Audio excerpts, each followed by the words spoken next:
क्या आप real estate industry में सेल्स एडवाइजर हैं और चाहते हैं कि हर महीने 5-6 लाख रुपए महीना अपने पॉकेट के अंदर लेके जाएं? और फिर भी अगर ये 5 स्किल्स अगर आप में नहीं है ना, तो यकीन मानिए आप कभी भी एक बहुत अच्छे बेहतरीन सेल्स एडवाइजर नहीं बन सकते और ना ही कभी लाखों रुपए महीना कमा सकते। अगर चाहते हैं वो लाखों रुपए महीना कमाना, इस इंडस्ट्री पे राज करना, कुछ इंपैक्ट डालना, वैल्यू एड करना, इस इंडस्ट्री को लीड करना, तो ये 5 स्किल्स आपने आज ही अपनानी होंगी। इनको देखने के लिए आपने वीडियो पूरा देखना है। Hello everyone, I am coach Rahul Badiwal, business coach and sales trainer. आइए बात करते हैं इन सभी 5 स्किल्स के बारे में। Very first, sales mindset. Real estate industry में होना, आपके लिए सेल्स माइंडसेट का होना सबसे ज्यादा जरूरी है, क्योंकि जब भी आप सेल्स में होते हैं तब सबसे पहले आपके माइंड में ये रिजर्वेशन होना चाहिए कि आप सेल्स इंडस्ट्री में हैं, क्योंकि ये अगर नहीं हुआ तो यकीन मानिए आप इस पूरी सेल्स इंडस्ट्री को ऐसा कर सकते हैं, एक टास्क की तरह, एक प्रोसेस की तरह तो फॉलो कर लेंगे, लेकिन रिजल्ट आना थोड़ा सा मुश्किल रहेगा। उसके लिए सबसे पहले आपने अपने अंदर एक सेल्स माइंडसेट बिल्ड करना पड़ेगा। आपने अपने आप को ये महसूस कराना होगा कि आप सेल्स इंडस्ट्री में हैं, जो कि दुनिया की सबसे बेहतरीन इंडस्ट्री है। जब ये आप महसूस करने लगेंगे तब जाकर आपको फील होगा कि मैं इस इंडस्ट्री में अच्छा काम कर सकता हूं। कई बार ऐसा हो सकता है कि आप रियल एस्टेट इंडस्ट्री में हैं, आप रियल एस्टेट एडवाइजर हैं, आप सेल्स करते जा रहे हैं, ये बिग टिकट प्रोडक्ट्स को सेल्स करते हैं आप। इसमें ऐसा नहीं है कि आपने 10,000 20,000 का प्रोडक्ट सेल किया, लाखों में आप डील करते हैं। हो सकता है रिजल्ट आने में थोड़ा सा समय लग जाए, लेकिन you have to be confident कि एक दिन आपकी सेल्स होंगी और वो कॉन्फिडेंस आपके अंदर रहेगा। तो जब ये सेल्स माइंडसेट आपके दिमाग में रहेगा और एक लंबे समय तक इंतजार करके भी आप उस इंडस्ट्री में अगर टिके रहते हैं अपने पॉजिटिव माइंडसेट के साथ में, तो डेफिनेटली आप एक दिन इस इंडस्ट्री में बहुत बड़ा इंपैक्ट डाल पाएंगे। लेकिन उसके पीछे सिर्फ एक चीज, सेल्स माइंडसेट। आइए बात करते हैं सेकंड स्किल के बारे में, और वो है बेटर कम्युनिकेशन स्किल। आप रियल एस्टेट एडवाइजर हैं तो आपकी एक परफेक्ट कम्युनिकेशन स्किल होनी चाहिए।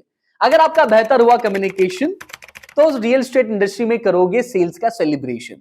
दोबारा समझते हैं, अगर बेहतर हुआ कम्युनिकेशन तो रियल एस्टेट इंडस्ट्री में करोगे सेल्स का सेलिब्रेशन। बहुत ही सिंपल बात है, आपको एक बहुत अच्छे तरीके से कम्युनिकेट करते आना चाहिए। आप इस इंडस्ट्री में हैं तो कई लोगों से आपसे बातचीत करने का मौका मिलेगा। कई बार आप किसी बिल्डर के साथ, कॉन्ट्रैक्टर के साथ, कभी अपने क्लाइंट के साथ, कभी बहुत सारे इन्वेस्टर्स के साथ में आपने बातचीत करनी पड़ेगी। कई बार अपने टीम लीडर के साथ बात करना पड़ेगा, तो कई अपनी बार अपने टीम में आपकी डाउनलाइन के साथ में भी आपने बात करना पड़ेगा। तो जब आपकी इफेक्टिव कम्युनिकेशन स्किल अगर आपके पास हुई, तो आप इन सभी सेक्टर्स में आप लीड कर पाएंगे। मेरा मानना यह है कि बेटर कम्युनिकेशन में आपका पब्लिक स्पीकिंग कैसा है, आपका कन्विंसिंग स्किल्स कैसे हैं, आपकी नेगोशिएशन स्किल कैसी है, आपका एम्पैथेटिक बिहेवियर है या नहीं है, आपकी सभी सॉफ्ट स्किल्स में कमांड है या नहीं है, आपका बॉडी लैंग्वेज कैसा है, आपका पर्सनैलिटी डेवलपमेंट कैसा है, इन सभी को ध्यान में रखते हुए एक इफेक्टिव कम्युनिकेशन के साथ में आपने रियल एस्टेट इंडस्ट्री में आगे बढ़ना होगा। ये अगर हुआ तो यकीन मानिए आप एक बेहतर रियल एस्टेट एडवाइजर बन पाएंगे। थर्ड स्किल है continuous learning and market research. ये बहुत ज्यादा जरूरी है। आपका रियल एस्टेट इंडस्ट्री जो है वो डे बाय डे बहुत तेज गति से चेंज होती चली जाती है। आज आप हैं, साल भर बाद कुछ नया ट्रेंड है, 6 महीने बाद कुछ और ट्रेंड होगा। आपने क्या करना पड़ेगा, सबसे पहले तो अपनी लर्निंग पे कंटिन्यूअस फोकस रखना पड़ेगा। आप लर्निंग करने के लिए बहुत सारे प्लेटफॉर्म आप यूज कर सकते हैं, डिजिटल प्लेटफॉर्म्स को आप यूज कर सकते हैं, बहुत सारे इन्फ्लुएंसर से आप सीख सकते हैं, कुछ हम जैसे सेल्स ट्रेनर और बिजनेस कोचेस के माध्यम से आप सीख सकते हैं, आप बुक्स के माध्यम से भी सीख सकते हैं। तो कंटिन्यूअस लर्निंग के ऊपर आपने फोकस करना ही करना है। एक बहुत ही सिंपल सा रूल है अपने ऊपर लर्निंग का। आप अगर सेल्स इंडस्ट्री में हैं तो यकीन मानिए जितनी भी आपका इनकम सोर्स है ना, उसका 15 से 20% आपका जो अमाउंट आप गेन करते हैं उसको अपनी लर्निंग के ऊपर आप इन्वेस्ट करते चलिए। अगर आप ये इन्वेस्टमेंट करेंगे तभी जाके आप बेहतर रिजल्ट आ पाएंगे। अगर आप भी चाहते हैं कि अपने रियल एस्टेट इंडस्ट्री के अंदर आप लीड कर पाए, बेहतर सेल्स सीखें, तो इस बोर्ड लाइन नंबर पे अभी कॉल करके पता कर सकते हैं कि कैसे आप रियल एस्टेट इंडस्ट्री के अंदर सीख पाएंगे। एक इसी में मैंने बात की मार्केट नॉलेज की, मार्केट रिसर्च के बारे में। देखिए, आपके मार्केट के बारे में आपको पूरा पता होना चाहिए।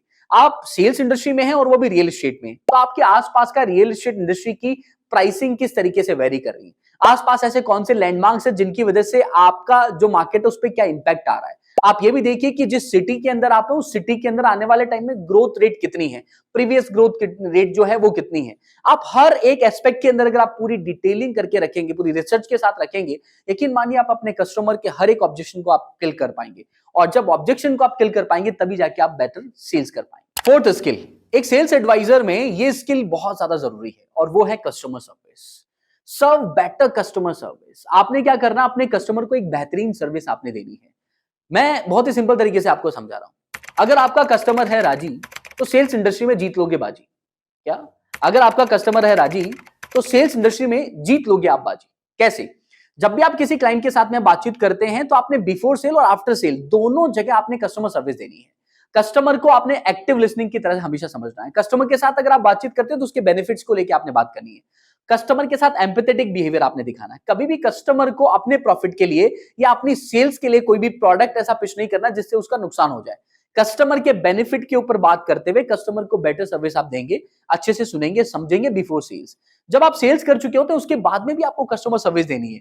ये बाद में अगर आप सर्विस देते हैं कस्टमर को तो कस्टमर आपको रेफरेंस हमेशा देते हैं और आपकी सेल्स आने वाले 3-4 साल के अंदर ऑर्गेनिक वे में बहुत ज्यादा बढ़ जाती है। तो आप चाहते हैं रेफरेंस आपको कस्टमर से मिले, अच्छी सर्विस दीजिए। सर्विस देने में आप उनकी हमेशा कॉल रिसीव करिए, जो आपने प्रोडक्ट सेल किया उसके बारे में आप फीडबैक लीजिए। किसी तरह की कोई हेल्प आपको लगती है तो वो हेल्प भी उनको करिए, और अगर वो आपसे कनेक्ट होना चाहते हैं आगे भी तो उनसे हमेशा एक बेटर कनेक्शन आप बना के रखिए, क्योंकि ये आपके रेफरेंस मार्केट को बहुत ज्यादा बिल्ड करेगा। फिफ्थ स्किल्स, और वो है डॉक्यूमेंटेशन स्किल्स। डॉक्यूमेंटेशन स्किल का क्या मतलब है? एक रियल एस्टेट सेल्स एडवाइजर होने के नाते आपने क्या करना है, अपने आप को डॉक्यूमेंट करना है, अपनी पूरी सेल्स जर्नी को डॉक्यूमेंट करना। वो डॉक्यूमेंट कहां पे आपने करना है? आपके जितने भी जो सोशल कनेक्शंस हैं, आप जिन जिन प्लेटफॉर्म को फॉलो करते हैं सोशल कनेक्शन बनाने के लिए, वहां पर अपनी प्रेजेंस को स्ट्रांग करना। आपने क्या करना है, एक बिजनेस व्हाट्सएप अकाउंट आपने हमेशा कैरी करना है, जिसके साथ में आपकी सेल्स जर्नी जो है, चाहे आप किसी भी साइट पे जाते हैं, कोई विजिट कराते हैं, क्लाइंट की फीडबैक है, टेस्टिमोनियल्स है, क्लाइंट के रिव्यूज हैं, या फिर आप किसी भी इवेंट में जा रहे हैं, लर्निंग इवेंट में जा रहे हैं, आप हर जगह को डॉक्यूमेंट करते रहेंगे।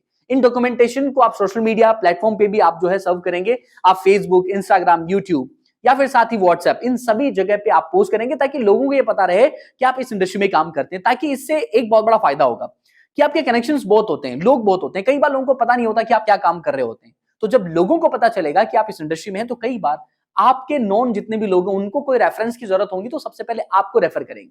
एक तो ये फायदा मिलता है। दूसरी सबसे बड़ी बात है, ये आपकी ब्रांडिंग को क्रिएट करता है। जब भी कोई क्लाइंट आपसे कनेक्ट होगा, वो आपका चैनल देखेगा यूट्यूब पे, सोशल मीडिया अकाउंट्स देखेगा, आपके फेसबुक, इंस्टाग्राम पे, आपके व्हाट्सएप स्टेटस देखेगा, तो वहां पे एक ब्रांडिंग और एक ट्रस्ट फैक्टर बहुत जल्दी पैदा होता है। तो जब आप इस इंडस्ट्री में रहेंगे, अपने आप को डॉक्यूमेंट करते रहेंगे, सोशल मीडिया पेजेस को अच्छे से मैनेज करेंगे, ऑनलाइन प्रेजेंस को बेहतर बना पाएंगे, वो आपकी ब्रांडिंग को और आपकी ट्रस्ट को बढ़ाता है। इससे क्लाइंट कन्वर्जन होने में आपको बहुत ज्यादा मदद मिलती है, कम एफर्ट डालने पड़ेंगे सेल को क्लोज करने के लिए। ये कुछ ऐसी स्किल्स है जिनसे आप एक परफेक्ट रियल एस्टेट एडवाइजर आप बन सकते हैं। अगर इसी तरह की कोई और भी स्किल्स को आप सीखना चाहते हैं तो मेरे चैनल पे अभी आप आए हैं। अगर आपने अभी तक फॉलो नहीं किया है, सब्सक्राइब नहीं किया, तो अभी सब्सक्राइब कर लीजिए, बेल आइकन को प्रेस कर दीजिए। और ये वीडियो अगर आपको पसंद आया, आपके किसी साथी रियल एस्टेट एडवाइजर को आप ये सजेशन देना चाहते हैं, तो इस वीडियो को अभी आप शेयर कर सकते हैं। आप यहां पर आए, वीडियो को देखा, बड़े ध्यान से प्यारपूर्वक देखा, उसके लिए बहुत बहुत धन्यवाद।